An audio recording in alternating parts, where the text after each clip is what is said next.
کمیته کار بازان قابل نزد حکومت جمهوری تاجیکستان یک کاری فردی رو اصول خانه به خانه رو پیش گرفت.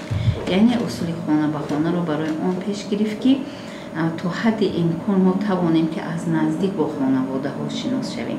از ماه فوریه تا به امروز یک نتیجه دلخواه هم به دست آمده است، چون که از همین ماه فوریه سر کرده تا ماه ایون در سطح جمهوری به طور همین اصول خانه به خانه در 30,000 عائله ها کارهای فردی برده شدند و در نتیجه همین باشد از جانب خود کمیته به 40 نفر مثلا نیازمندان کمک های مادی رسانده شده است.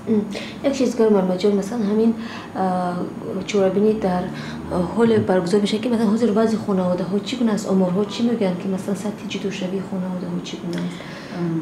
یک خرسندی آورش آن است که امروز که سال عائله است و همه به همه معلوم بود که طی 10 ساله ها تعداد پاسخوری عائله ها بالا رفتن گرفت. یعنی ویرانشوی عائله ها در سطح جمهوری در همین مدت 10-5 ساله های آخر خیلی بالا رفتن گرفت، ولی خوشبختانه در همین سال 2015 یعنی در سال عائله در جنبست 3 ماهه باشد از جانب 84 عدد عائله ها کم به قید گرفته شد نسبت همون دوره. در همین جنبست 6 ماهه باشد اگر 124 عائله نسبت همین دوره سالی گذشته پاسخوری عائله ها کم به قید گرفته شده است.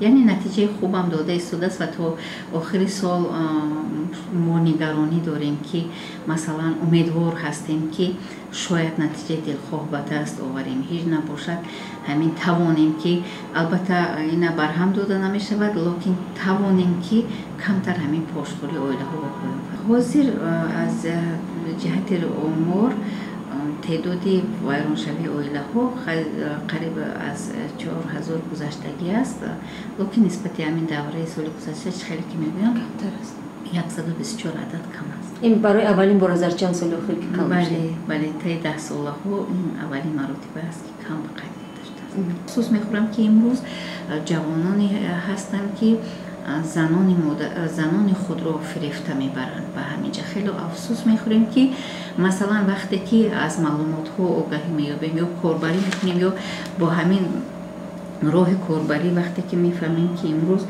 زنان ما در همین دمشق هستند و متاسفانه خیلی باعث افسوس است، ولی تحلیل ها نشان میدن که آنها رو فقط شوهرشون بردگی هستند و کم به نظر میرسد که با خواهش خودش رفته باشد. متاسفانه با راه فریب شوهر یا برادر زنان ما امروز در دولت سوریه قرار